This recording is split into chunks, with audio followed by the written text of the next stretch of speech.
ज्ञान the treasure में आपका स्वागत है। और हम आपको बताएंगे गनोरिया जिसे सुजाक कहते हैं, उस रोग के लक्षण और वो क्या होता है। पहले हम आपको लक्षण बता देते हैं। महिला को पेशाब करते समय दर्द या जलन होती है।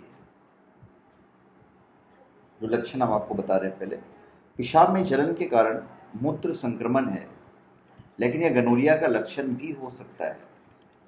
तो इस दौरान संक्रमण मूत्र मार्ग या किसी अन्य खुले मार्ग के माध्यम से योनि में फैल सकता है।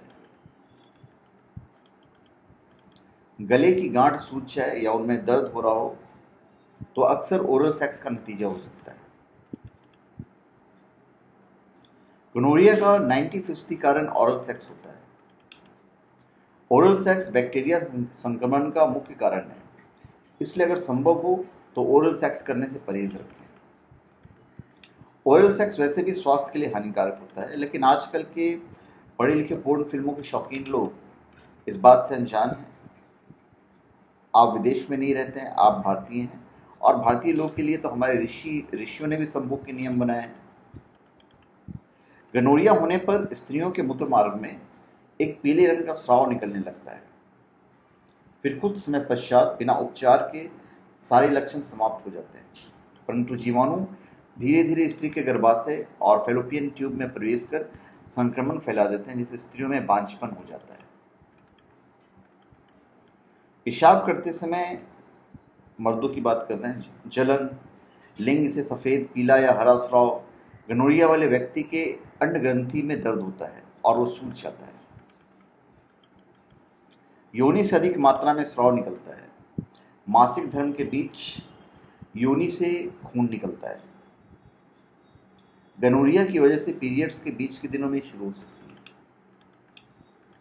अगर इंटरकोर्स के बाद धब्बे दिखें तो गनोरिया के लक्षण हो सकते हैं। ऐसा तब हो सकता है जब उसी पार्टनर के साथ 2 बार सेक्स करें। महिलाओं में सुजाक से योनि शोथ भी हो सकता है। जनन अंग की जांच करने से मूत्र मार्ग में पीप दिखाई देती है, और इसके अलावा मूत्र मार्ग में दबाने से दर्द होता है। शोथ के कारण महिला को योनि और पेड़ू, जो श्रोणि होता है, योनि और पेड़ू में तेज दर्द होता है, और कुछ मामलों में गर्भाशय ग्रीवा से पीप बहती हुई दिखाई दे सकती है। हो सकता है कि वाइट डिस्चार्ज या ईस्ट इन्फेक्शन के लक्षण हो, लेकिन ये गनोरिया का भी लक्षण हो सकता है। इस प्रकार के डिस्चार्ज में योनि में काफ़ी खुजली होती है। महिलाओं में कभी कभी गनोरिया के लक्षण इतने हल्के और आम से होते हैं कि इनको देखकर एहसास ही नहीं होता है कि यह गनोरिया ही है। गनोरिया का पहला लक्षण 10 दिन के भीतर दिख जाता है, इसलिए यौन संबंध बनाने के बाद आपको थोड़ा सचेत रहना चाहिए। अब ये गनोरिया क्या है वो भी हम आपको बता देते हैं। गनोरिया एक यौन संचारित बीमारी है, और इसके जीवाणु मुंह, गला, आंख और गुदा में भी बढ़ते हैं। गनोरिया शिश्न, योनि, मुंह या गुदा के संपर्क से फैल सकता है। गनोरिया प्रसव के दौरान मां से बच्चे को भी लग सकती है। कई पुरुषों में गनोरिया के कोई लक्षण दिखाई नहीं पड़ते, तथा कुछ पुरुषों में संक्रमण के बाद 2 से 5 दिनों के भीतर कुछ संकेत या लक्षण दिखाई पड़ते हैं।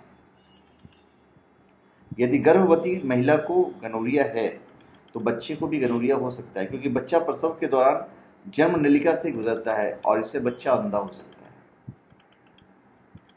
उसके जोड़ों में संक्रमण हो सकता है, या बच्चे को रक्त का ऐसा संक्रमण हो सकता है जिससे उसके जीवन को खतरा हो। तो गर्भवती महिला को जैसे ही पता चले कि उसे गनोरिया है तो उसका उपचार कराया जाना चाहिए, जिससे कि उस प्रकार की आगे होने वाली जटिलताओं को कम किया जा सके। तो धन्यवाद। आप हमारे चैनल पर सब्सक्राइब करें और अपने कमेंट दीजिए। धन्यवाद।